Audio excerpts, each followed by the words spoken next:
Hi ಎಲ್ಲರೂ ಹೇಗಿದ್ದೀರಾ? Welcome back to our YouTube channel. ನನ್ನ ಹೆಸರು ಕವಿತಾ ಸುನಿಲ್. ಐ ಹೋಪ್ಸ್ ನೀವೆಲ್ಲ ತುಂಬ ಚೆನ್ನಾಗಿದ್ದೀರಾ ಅನ್ಕೋತೀನಿ. ನಾನು ಕೂಡ ಸೂಪರಾಗಿದ್ದೀನಿ. ಇವತ್ತೇನಪ್ಪ ಲಾಗು ಅಂದರೆ, ಈ ಲಾಗ್ ನೋಡಿದ್ರೆ ನಿಮಗೆ ಗೊತ್ತಾಗುತ್ತೆ ಕಂಪ್ಲೀಟ್. ಅದಕ್ಕೆ ಮುಂಚೆ ನನ್ನ ಚಾನಲ್ನ ಯಾರೂ ಸಬ್ಸ್ಕ್ರೈಬ್ ಮಾಡದೆ ನೋಡ್ತಿದ್ದೀರಾ, ಪ್ಲೀಸ್ ಬೇಗ ಬೇಗ ಹೋಗಿ ಸಬ್ಸ್ಕ್ರೈಬ್ ಮಾಡ್ಕೊಳ್ಳಿ, ಲೈಕ್ ಮಾಡಿ, ಶೇರ್ ಮಾಡಿ, ಕಮೆಂಟ್ ಮಾಡಿ, ಬೆಲ್ ಐಕನ್ ಒತ್ತೋದನ್ನ ಮಾತ್ರ ಮರಿಬೇಡಿ. ಯಾವುದೇ ಒಂದು ವೀಡಿಯೋ ಹಾಕಿದ್ರು ಫಸ್ಟು ನಿಮಗೆ ನೋಟಿಫಿಕೇಷನ್ ಬರುತ್ತೆ. ಸೊ ಎಲ್ಲ ಬೆಳಗ್ಗೆ ಫ್ರೆಶ್ ಅಪ್ ಆಗಿ ಇವತ್ತು ನಾವು ನಮ್ಮ ಮನೆಯಲ್ಲಿ ಗಣಪತಿ ಹೋಮ ಇಟ್ಕೊಂಡಿದ್ವಿ ಸಿಂಪಲಾಗಿ. ಬಟ್ ನನ್ನ ಪ್ರಿಪ್ರೇಷನ್ನು 100ಅಲ್ಲಿ ಒಂದು 15% ಅಷ್ಟೇ. ಯಾಕಂದರೆ ನಾನು ತಣ್ಣೀರು ಮುಟ್ತಾಯಿಲ್ಲ, ಸ್ವಲ್ಪ ಏನು ಕೆಲಸ ಮಾಡ್ತಾಯಿಲ್ಲ, ಎಲ್ಲ ನಮ್ಮ ಅತ್ತೆ ನಮ್ಮ ವಾರ್ಗಿತ್ತಿನೇ ಮಾಡ್ಕೊಂಡಿರೋದು, ಅವರೇ ಮಾಡ್ತಿದ್ವಿ. ಸಣ್ಣ ಪುಟ್ಟ ನಾನು ಹೂ ಕಟ್ಟೋದು, ಸ್ವಲ್ಪ ತಂದು ಕೊಡೋದು, ಎತ್ಕೊಡೋದು ಅಷ್ಟೇ. ಸೊ ಇದು ನಮ್ಮ ಮನೆಗೆ ಹೊಸದಾಗಿ ಬಂದಿರೋ ಅತಿಥಿ, ಹೊಸ್ದಾಗಿ ತಂದಿರೋದು. ಇದರಲ್ಲಿ ಸಾಂಗ್ಸ್ ಎಲ್ಲ ಕಲರ್ ಎಲ್ಲ ಚೆನ್ನಾಗುತ್ತೆ, ತುಂಬ ಚೆನ್ನಾಗಿರುತ್ತೆ. ಬೆಳಗ್ಗೆ ಇದನ್ನು ಹಾಕ್ಕೊಂಡು ಕೇಳ್ತಾ ಇದ್ದರೆ ಮೈಂಡು ಕೂಡ ಒಂಥರ ಫ್ರೆಶ್ ಅಪ್ ಆಗಿ ಚೆನ್ನಾಗಿರುತ್ತೆ. ಹೊಸ ಹ್ಯಾಡ್ ಹೆಡ್ಡು ತುಂಬ ಚೆನ್ನಾಗಿ ಕಾಣಿಸ್ತಿತ್ತು ದೇವ್ರ ಮನೇಲಿ. ಸೊ ದೇವ್ರ ಪೂಜೆ ಎಲ್ಲ ಆಲ್ರೆಡಿ ಅವರೇ ಮಾಡಿದ್ರು. ಆಮೇಲೆ ನಾನು ಕೈ ಮುಗ್ದು ಮಾಡಿದೆ. ಸೊ ಇದು ನನ್ನ ಔಟ್ಲುಕ್. ನಾನು ಯಾವುದು ಹೊಸ ಸೀರೆ ತೊಗೊಂಡಿಲ್ಲ, ಹಳೆ ಸ್ಯಾರಿಲೇ ಮೇಂಟೈನ್ ಮಾಡ್ತಾಯಿದ್ದೀನಿ. ಯಾವುದು ನಾನು ಬ್ಲೌಸ್ನ ಸ್ಟಿಚ್ ಮಾಡಿಲ್ಲ. ಸ್ಟಿಚ್ ಮಾಡಿಸೋ ಬ್ಲೌಸು ಅಮ್ಮಮ್ಮ ಅಂದರೆ ಒಂದು 10-15 ಸ್ಯಾರೀಸೇ ಇದೆ.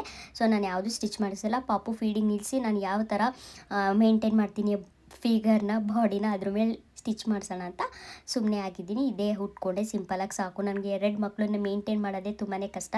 2 ಮಕ್ಕಳಿರೋ ತಾಯಿದಿರು ಗೊತ್ತು. ಸೊ ಇದು ಮಾಮೂಲಿ ಬರೋರಿಗೆ ನೆಂಟರಿಗೆ ಬಾತು, ಮೊಸರನ್ನ ಮತ್ತು ಕೇಸರಿ ಬಾತು, ಬಜ್ಜಿ ಎಲ್ಲ ಅವರು ಪ್ರಿಪ್ರೇಷನ್ ಮಾಡ್ಕೊಳ್ತಾ ಇದ್ದರು. ಈ ಕಡೆ ಅತ್ತೆ ಮತ್ತು ಎಲ್ಲರೂ. ಈ ಕಡೆ ಅವರು ಅರ್ಚಕರು ಆಲ್ರೆಡಿ ಬಂದಿರು. 7 o'clock ಬರ್ತೀನಿ ಅಂತ ಹೇಳಿ 7:30ಗೆಲ್ಲ ಬಂದು ಅವರು ಪೂಜೆಗೆಲ್ಲ ಪ್ರಿಪ್ರೇಷನ್ ಮಾಡ್ಕೋತಿದ್ರು. ನನ್ನ ಚಿಕ್ಕ ಮಗಳು ಮಲಗಿದ್ಲು. ಆಗ ಸಣ್ಣ ಪುಟ್ಟ ಸ್ವಲ್ಪ ಹೊತ್ತು ನಾನು ಮಾಡ್ತಿದ್ದೆ.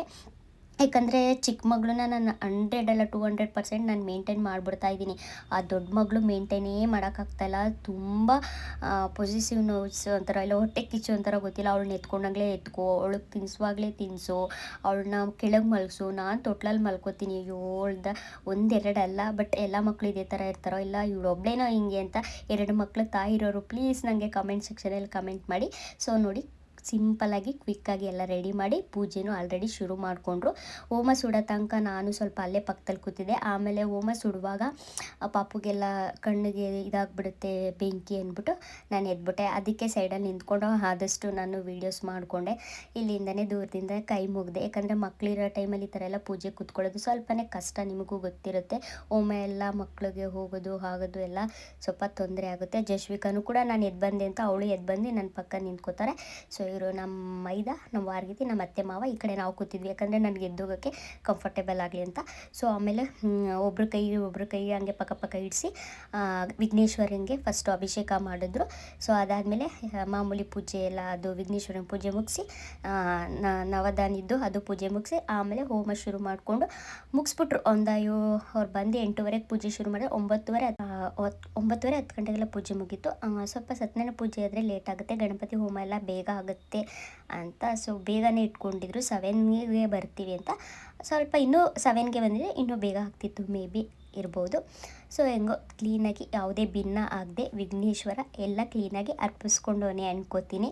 ಯಾಕಂದರೆ ಯಾವುದು ಅಡೆತಡೆ ಏನೂ ಆಗಲಿಲ್ಲ, ನೀಟಾಗಿ ಕಂಪ್ಲೀಟಾಗಿ ಪೂಜೆ ಸಕ್ಸಸ್ಫುಲ್ಲಿ ನಡೀತು. ಸೊ ನಾನು ಇದಕ್ಕೋಸ್ಕರನೇ ತೊಟ್ಲು ತಿರುಗಿಸ್ಕೊಂಡು ಯಾಕೆ ಇಷ್ಟು ಬೇಗ ಹೋಗ್ತಿದ್ರಿ ಅಂತ ಕೇಳಿದ್ರಲ್ಲ, ಇದೇ ಉದ್ದೇಶಕ್ಕೆ ನಾನು ಬಂದಿದ್ದು. ಯಾಕಂದರೆ ಒಂದು ಪೂಜೆ ಮಾಡಬೇಕಾದ್ರೆ ಫ್ಯಾಮಿಲಿ ಕಂಪ್ಲೀಟ್ ಆಗಿದ್ದರೆ ಆ ಪೂಜೆನೂ ಒಂಥರ ಚೆನ್ನಾಗಿರುತ್ತೆ, ನಮಗೂ ಸ್ಯಾಟಿಸ್ಫ್ಯಾಕ್ಷನ್ ಇರುತ್ತೆ, ಮಾಡಿರೋರ್ಗೂ.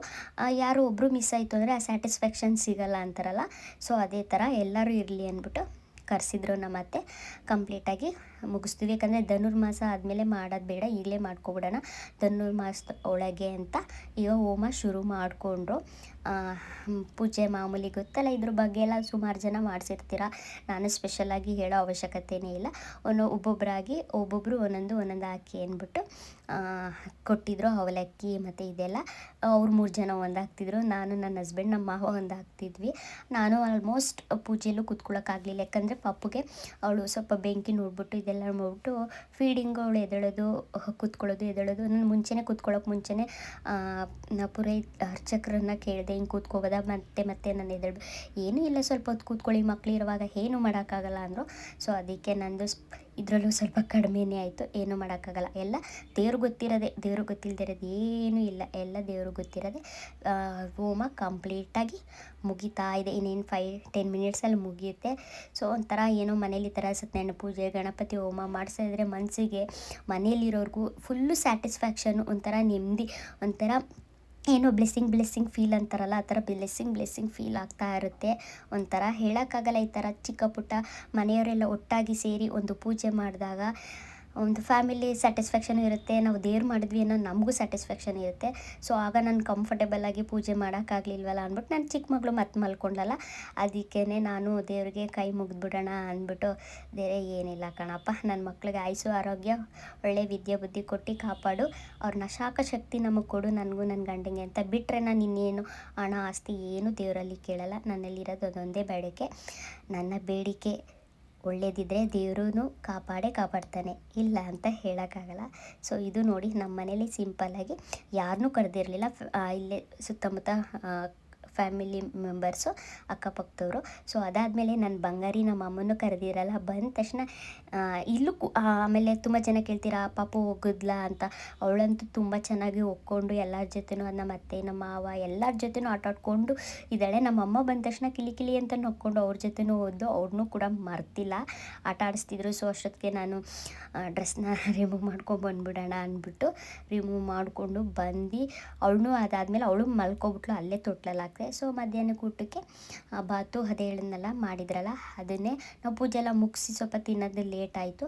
ನಾನು ಅಲ್ಲೇ ಕೂತ್ಕೊಂಡು ರೂಮಲ್ಲೇ ಕೂತ್ಕೊಂಡು ತಿಂದ್ಕೊತಿದ್ದೆ, ಯಾಕಂದರೆ ನನ್ನ ಮಗಳು ಅಮ್ಮನ ತಾವಿಂದ ಬಂದ್ಬಿಟ್ಟು ನನ್ನ ಮಲ್ಕೊಂಡು ಅವಳನ್ನ ತೊಟ್ಲಲ್ಲಿ ಹಾಕಿದೆ ಅಲ್ವಾ, ಅವಳು ಒಬ್ಬಳನ್ನೇ ಬಿಟ್ಟು ಹೋಗೋದು ಬೇಡ ಅಂತ ಇಲ್ಲಿಗೆ ಆಲ್ಮೋಸ್ಟ್ ನಾನು ರೂಮಲ್ಲೇ ಕೂತ್ಕೊಂಡು ತಿಂತೀನಿ. ಯಾಕಂದರೆ ನನ್ನ ಮಗಳು ಮಲ್ಕೊಬಿಟ್ಟಿರ್ತಾಳೆ ಅಲ್ವಾ, ಅದರಿಂದ ಈಚೆ ಹೋಗಲ್ಲ, ಮಕ್ಕಳನ್ನ ಒಬ್ಬರನ್ನೇ ಬಿಟ್ಟು ಎಲ್ಲೂ ಹೋಗ್ಬಾರ್ದು ಅಂತಾರಲ್ಲ. ಸೊ ನೋಡಿ ಮಲಗಿದ್ದಾಳೆ, ಸ್ವಲ್ಪ ನನಗೆ ರೆಸ್ಟು, ಅವಳನ್ನ ಇಟ್ಕೋಬೇಕು, ಅವಳು ನೋಡಬೇಕು ಏನು ಮಾಡ್ತಿದ್ದಾಳೆ ಅಂತ. ಅಯ್ಯೋ ಅವಳದೊಂದು ಹೆವಿ ರೋದನೆ ಆಗ್ಬಿಟ್ಟಿದೆ, ಎಷ್ಟು ಬಿಸಿಲಾಗ್ಬಿಟ್ಟಿದೆ ಅಂದರೆ ಹೇಳೋಕ್ಕೆ ಆಗಲ್ಲ. ಸಂಜೆ ಮೇಲೆ ಪೂಜೆ ಮಾಡಿ ಕಳಶ ಅಲ್ಲಾಡಿಸಿ ಎತ್ಬಿಡಿ ಸಂಜೆನೆ ಅಂತ ಹೇಳಿದರು. ಸೊ ಅದಕ್ಕೆ ಪೂಜೆ ಮಾಡ್ತಾಯಿದ್ರು. ನಾನು ಪಾಪಣಿನ ಇಲ್ಲೇ ಆಟ ಆಡಿಸ್ತಾ ಕೂತಿದ್ದೆ, ಅವಳು ಪೂಜೆ ಮಾಡೋದೆಲ್ಲ ನೋಡ್ತಿದ್ಲು. ಗೃಹ ಎಲ್ಲ ಇಟ್ಟಿದ್ದು ಅಕ್ಕಿ ಎಲ್ಲ ತೊಗೊಂಡು ಬಂದು ಕೊಡಿ ಅಂತ ಹೇಳಿದ್ರು. ಸೊ ಎಲ್ಲ ನಾವು ತೆಗೆದಿಟ್ವಿ.